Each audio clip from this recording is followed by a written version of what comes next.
Bem-vindos a mais uma edição do Em Casa à Conversa com o programa do Grupo Mais Guimarães, em que entrevistamos personalidades vimaranenses de diferentes áreas, entrevistamos também profissionais de saúde, tudo à volta desta pandemia da Covid-19, este flagelo que nos assolou em Guimarães, no país, em todo o mundo e com o qual teremos que lidar durante os próximos meses. Hoje falaremos sobre relações pessoais e sociais, com o sociólogo Esser Jorge Silva, é também professor em Ciências da Comunicação na UTAD, na Universidade de Trás-os-Montes e Alto Douro. É o convidado para a conversa de hoje.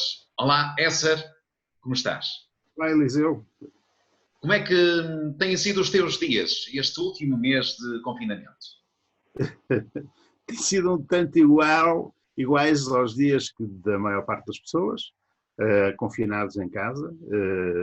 Tenho uma família que somos 5 pessoas e 3 estudantes que não têm aulas e, portanto, vão estando e que estão nos círculos diversos de ensino. Tenho uma filha na universidade, tenho uma outra filha no ensino básico e uma filha no ensino que frequenta o 9º ano. E, portanto, isto é uma circunstância em que, sendo os pais professores, o estar confinado também acaba por ser uma circunstância completamente nova, não só nova em si, mas também uma circunstância em que se misturam aqui trabalho, mistura-se as relações, mistura-se tudo e, portanto, tudo dentro de um espaço de 150 metros quadrados. Como deves imaginar, este problema ao fim de 31 dias, que são o número de dias em que estamos praticamente fechados com esta atividade fora do comum, cria toda uma série de circunstâncias que nós não estávamos habituados, mas enfim, pelos vistos, manda o vírus que assim seja. Relativamente a essa realidade, à vivência com aqueles que nos são mais próximos, há aqui alguns desafios para as pessoas lidarem 24 horas por dia com os seus num espaço bem mais curto do que o habitual. Sim, sem dúvida. Atenção. Cria-se muitas vezes a ideia de que o facto de estarmos próximos, de estarmos mais vezes em contacto e permanentemente em contacto, às vezes cria-se aqui a ideia de que, pronto, sim senhor, isto vai reforçar os laços que existem entre as pessoas, porque essa proximidade assim o ditará. Não é bem assim, não é exatamente assim. O que reforça os laços, normalmente entre as pessoas, é a necessidade que as pessoas sentem umas das outras. E parece-me que, no que diz respeito ao reforço desses laços, a necessidade que as pessoas vão sentindo umas das outras, precisam, obviamente, da ausência. E hoje não temos ausência de nós próprios, em relação aos nossos familiares. Nós precisamos, muitas vezes, de estar longe para descobrir que gostamos muito. Precisamos de estar em distância para percebermos que gostávamos muito de ver aquele rosto, de ver aquela pessoa. Criam-se aqui novos sentidos, e esses novos sentidos não sabemos ainda muito bem o que é que eles quererão dizer, mas efetivamente são sentidos completamente diversos daquilo que é o que nós estamos habituados. Quer dizer, há aqui uma ideia de intensidade de ligação, não é? Porque estamos todos em casa, estamos com os familiares, e parece que, do ponto de vista familiar, nos ligamos mais, mas é verdade que também precisamos da separação. Isto é quase como se estivéssemos a falar de uma ponte que liga duas margens, e precisamos muito da ponte que liga duas margens, não é? E por outro lado, podíamos estar a falar também de algo que faz ligação, que é uma porta, mas que fecha para separar. E, portanto, nós estamos mais ou menos neste tipo de circunstâncias das nossas vidas.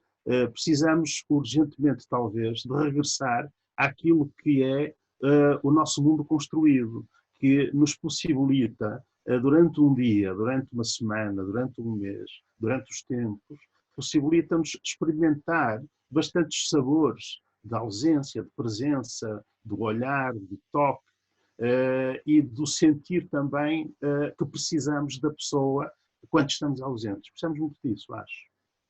Posso ler naquilo que acabas de dizer que esta permanência, esta constância da presença de alguém muito próximo pode, se mantiver este isolamento durante muito tempo, ser bastante prejudicial até?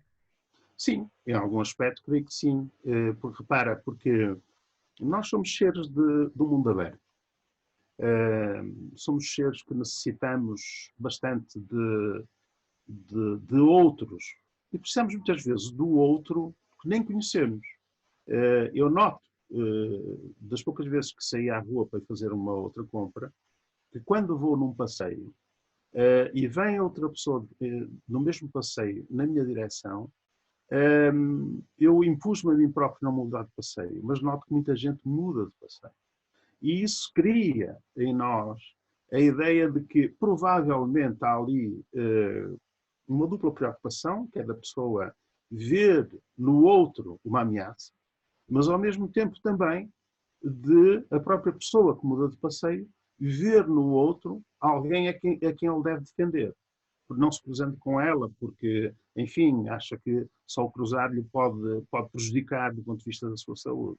E, portanto, criam-se aqui novos sentidos, há aqui sentidos novos, há aqui coisas novas a acontecerem, que se introduzem em nós e que vão ferir aquilo que é o nosso habitual. Nós estamos neste momento feridos do hábito, feridos da história, estamos feridos também porque nos descobrimos repentinamente como seres que, afinal de contas, somos frágeis. E parece que já nos tínhamos esquecido disso. Tínhamos como entidades, como pessoas que com grande facilidade circulávamos pelo mundo, com grande facilidade estávamos aqui e acolá e íamos em velocidade estonteante. E a verdade é que essa velocidade estonteante, repentinamente, aparece-nos, obriga-nos a um travão repentino, de tal forma que parece que entramos num estado como dizer, de loucura, porque o travão é repentino a mais e não nos possibilita um momento de adaptação a essa nova realidade. Eu, nesta questão, devo-te dizer que há um poema do Carlos Poças Falcão, nosso conterrâneo, descrito, acho que no seu primeiro livro, em que ele fala sobre a velocidade e questiona se a velocidade nos liberta ou se a velocidade nos vai fazer entontear. Ora, nós temos agora talvez aqui uma resposta desse poema, não tenho o poema aqui à mão, lembro-me dele de memória, e faz-nos neste momento pensar se toda a velocidade com que nós andamos a viver e toda a velocidade que nos foi introduzida na nossa vivência, nas nossas obrigações do dia-a-dia, não estão agora também a ser postas em causa ou postas à prova com este travão repentino que fomos submetidos.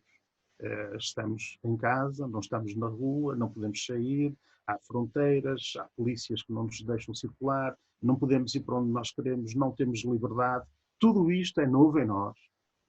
E tudo isto é um caldo de emoções, caldo de circunstâncias que estamos todos a banhar neste momento, sem saber muito bem qual é a margem que vamos encontrar.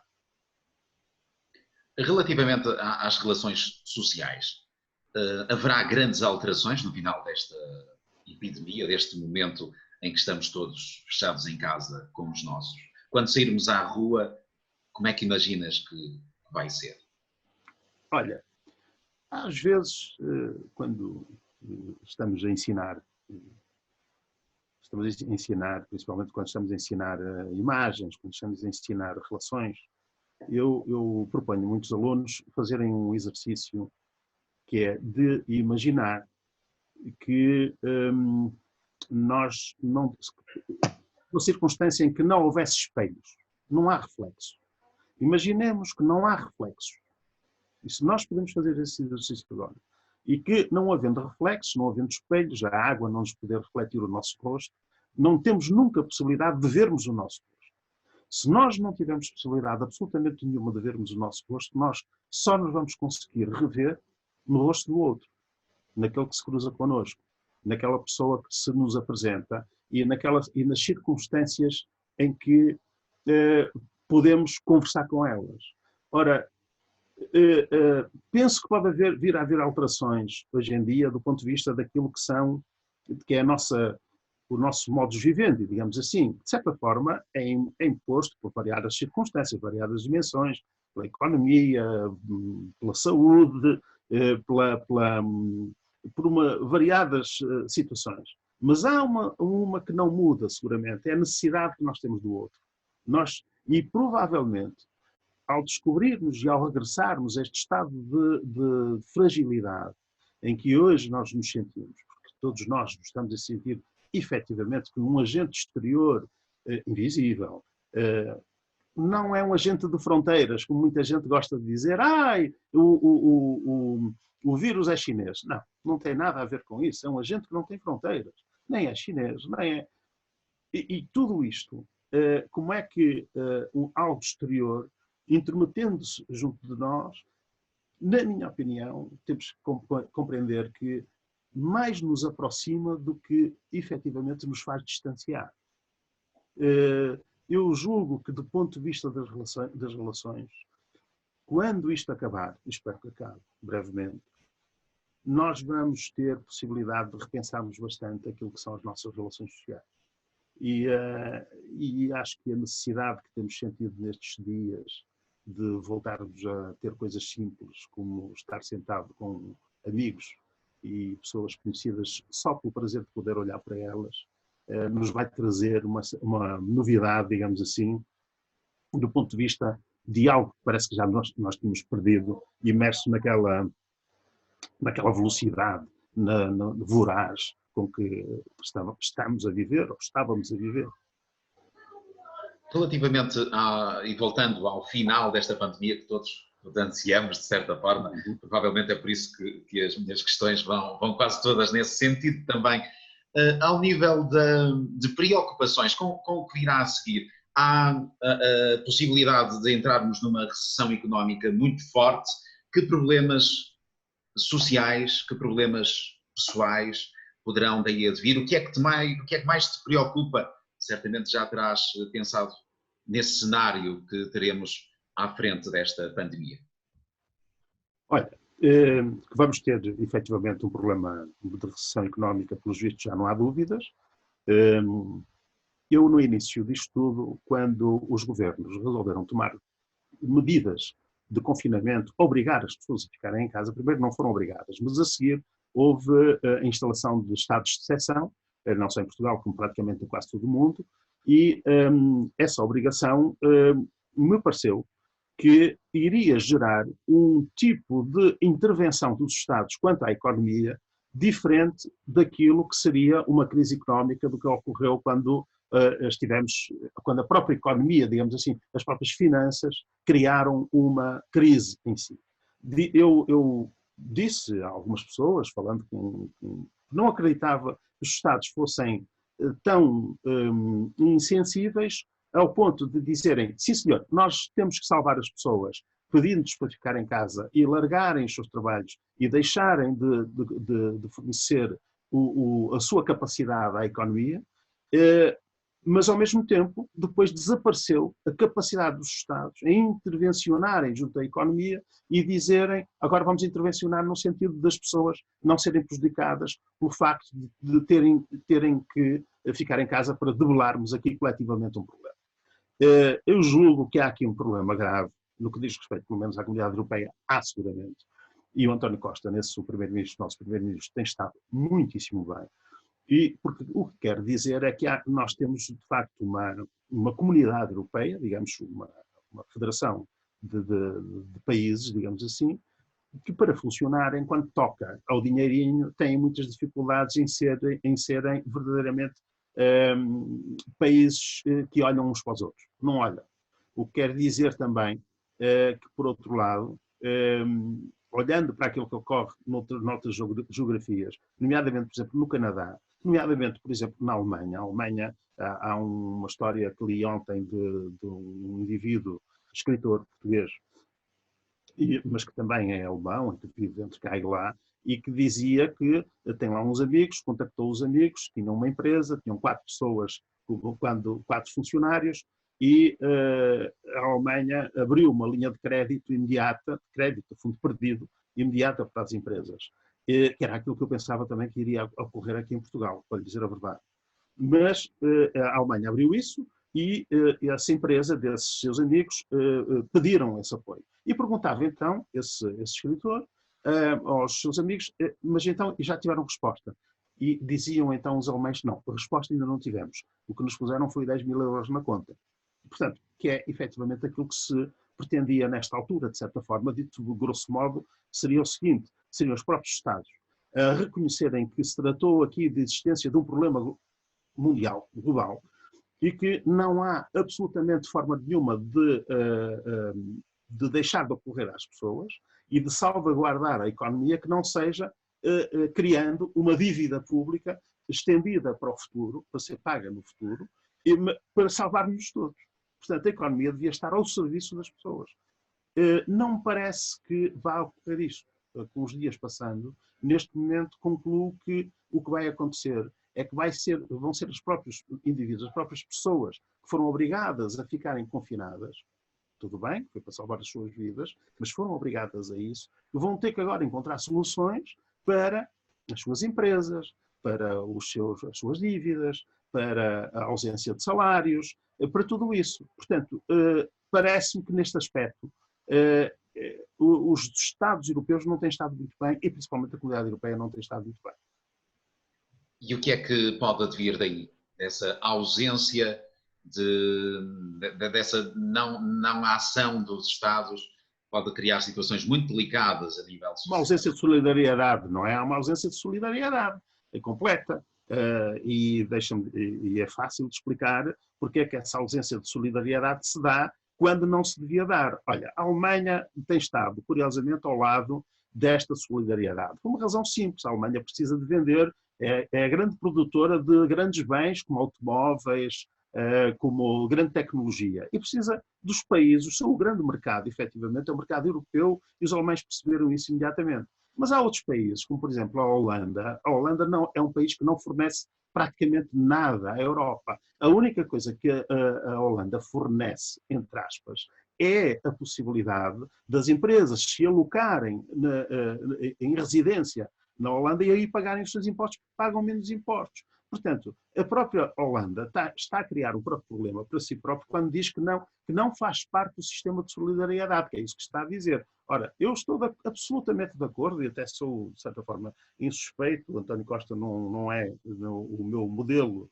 de pensamento político, mas eu estou absolutamente de acordo quando ele diz, sim senhor, então é porque estão a mais, então é melhor saírem e repensarmos a posição da Holanda. E as consequências disto tudo, se não houver mudanças do ponto de vista da Comunidade Europeia, vamos ter seguramente uma recessão económica brutal, longa, dura, e provavelmente nós somos um país que não merecíamos nada disto porque saímos com alguma glória, com trabalho nosso, de uma intervenção que foi necessária e estamos ainda debilitados, obviamente.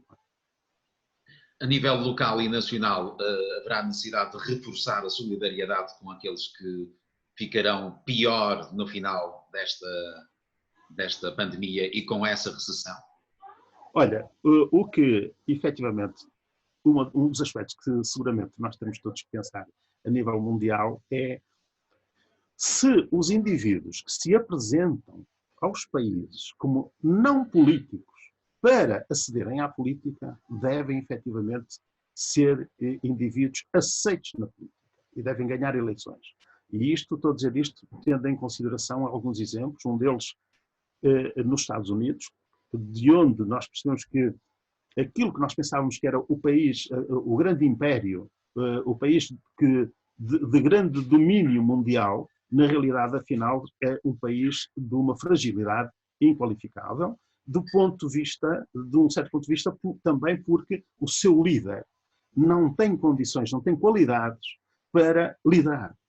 Ele não lidera, e aqui voltamos novamente à questão anterior, estamos a falar dos Estados Unidos, podemos falar do Brasil, estamos a falar de indivíduos que foram chamados à liderança de um país sem terem qualidades políticas, sem saberem que são necessárias qualidades políticas.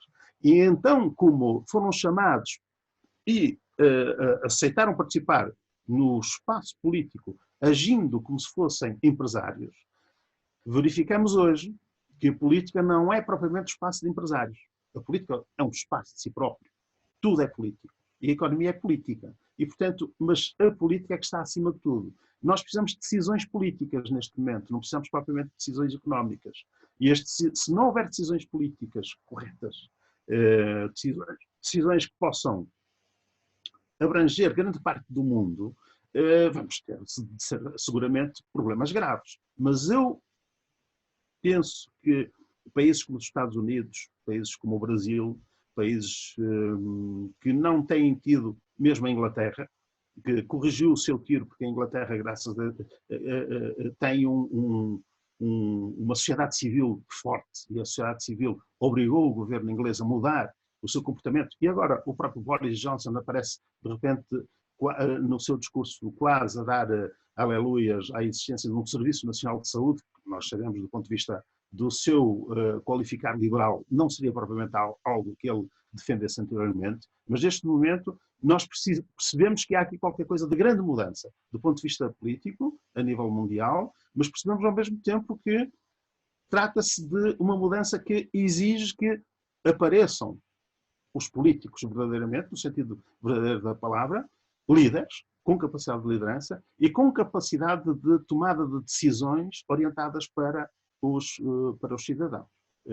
E os próprios cidadãos é que têm que compreender, efetivamente, que a chamada dos não políticos, dos indivíduos que,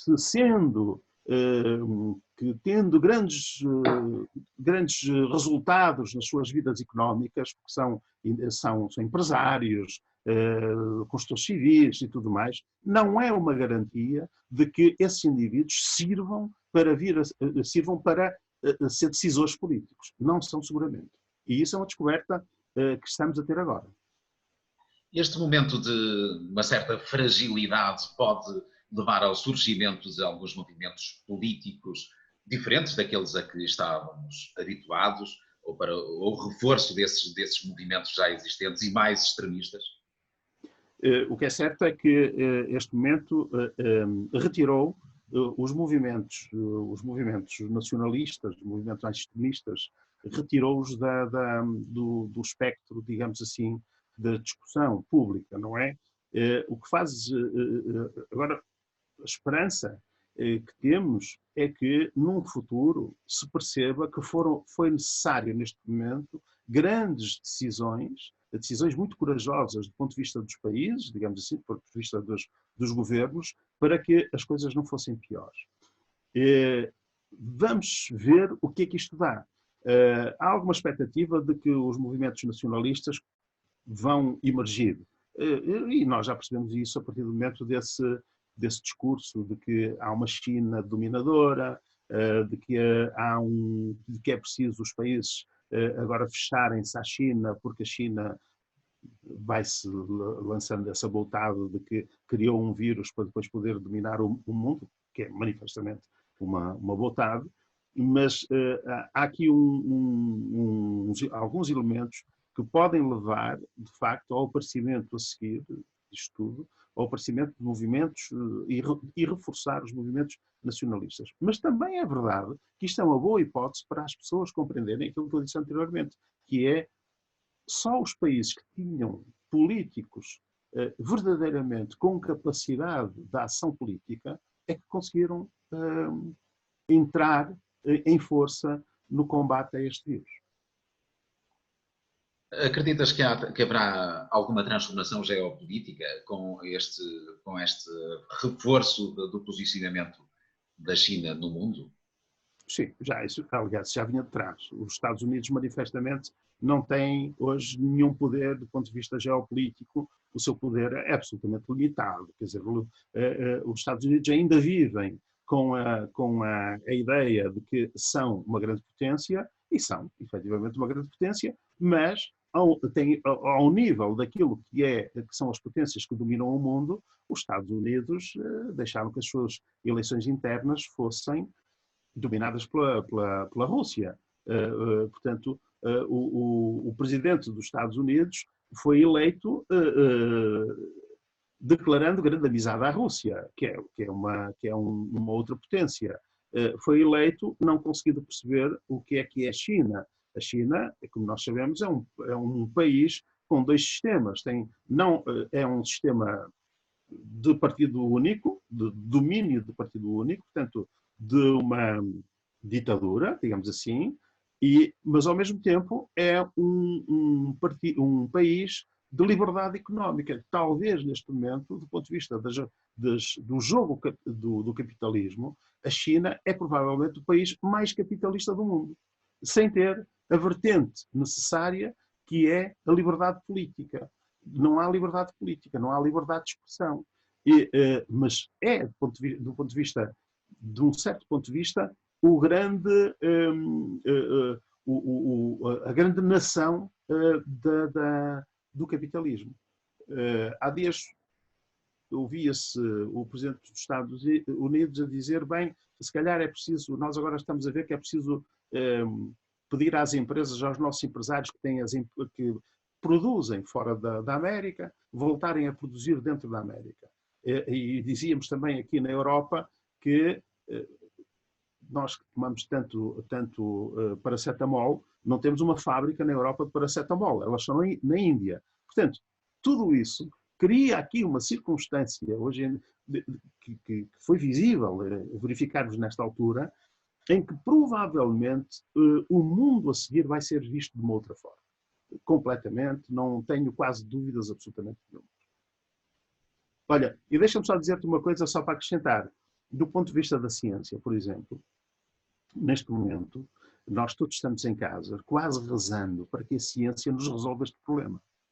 Mas depois, se voltarmos atrás e pensarmos como é que a ciência foi tratada nos últimos 20 anos, do ponto de vista dos Estados, e principalmente da Comunidade Europeia, seja noutros Estados com poder, então, verificamos que, afinal de contas, houve um subinvestimento na ciência.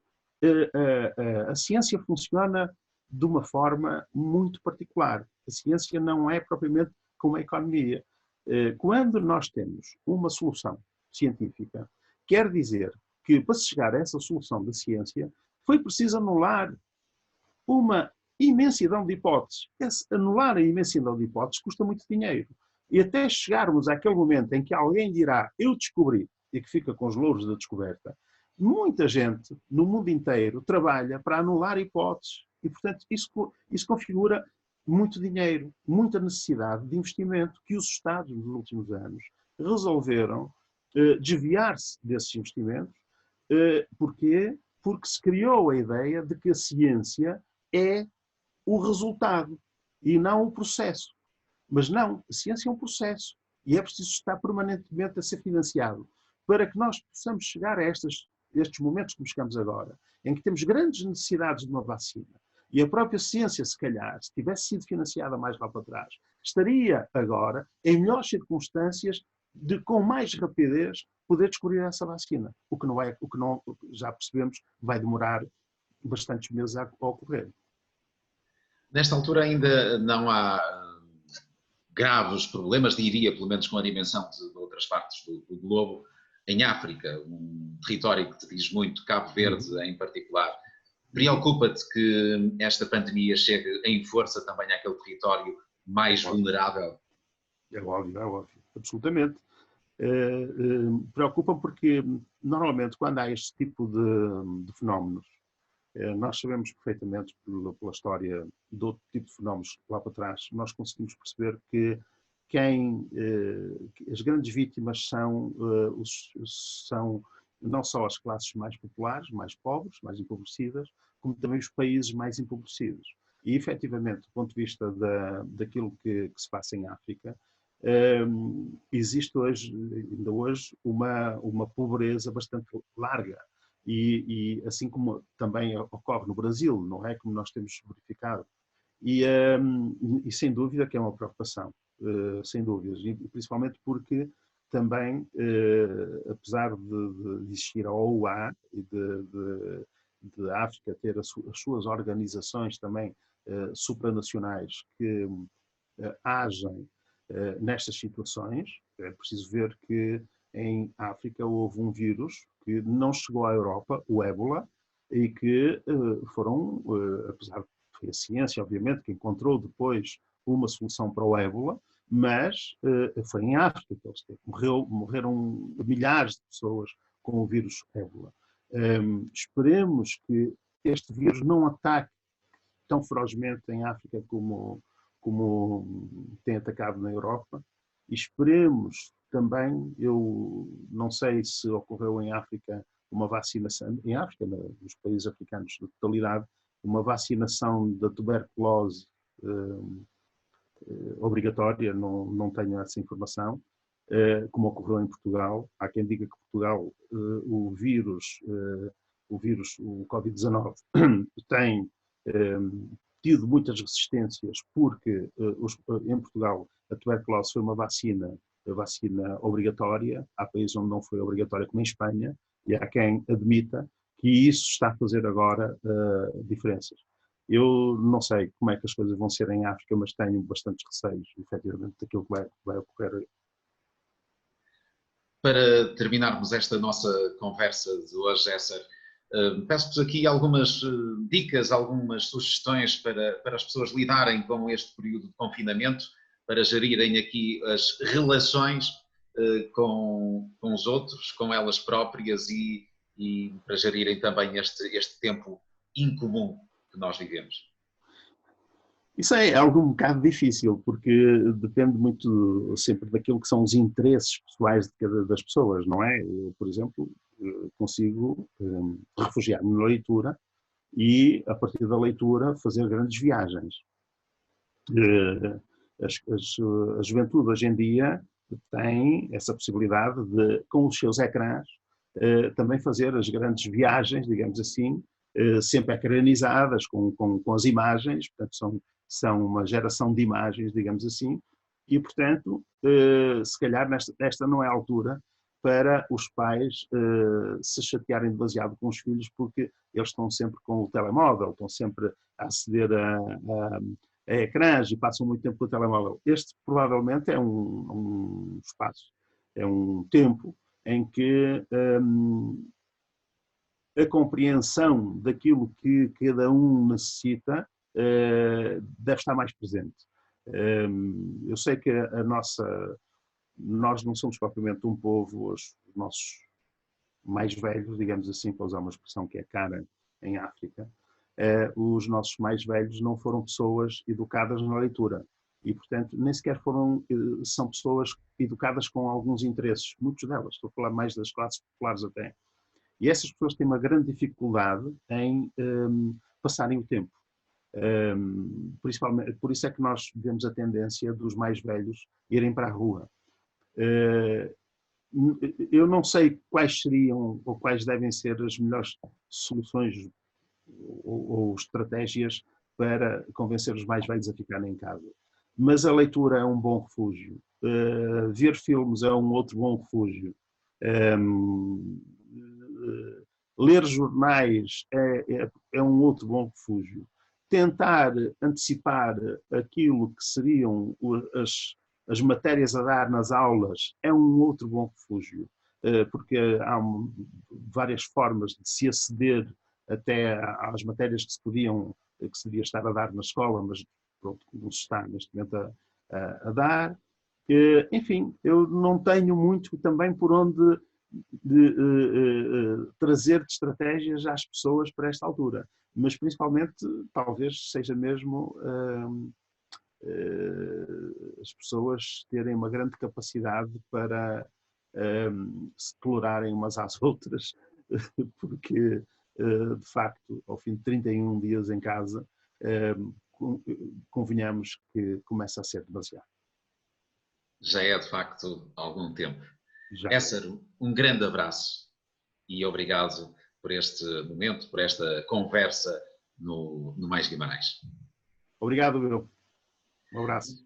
Um abraço, Essas Jorge Silva, sociólogo, professor em Ciências de Comunicação também na UTAD, na Universidade de Trás-os-Montes e Alto Douro. Foi a conversa de hoje no Em Casa, a conversa com o programa do Grupo Mais Guimarães. Na próxima quarta-feira, a convidada é a enfermeira Elizabeth Silva. Ela está na linha da frente no Serviço de Controlo de Infecções do Hospital Senhora da Oliveira, em Guimarães. Na próxima quarta-feira, a partir das 20h30, estaremos de novo aqui.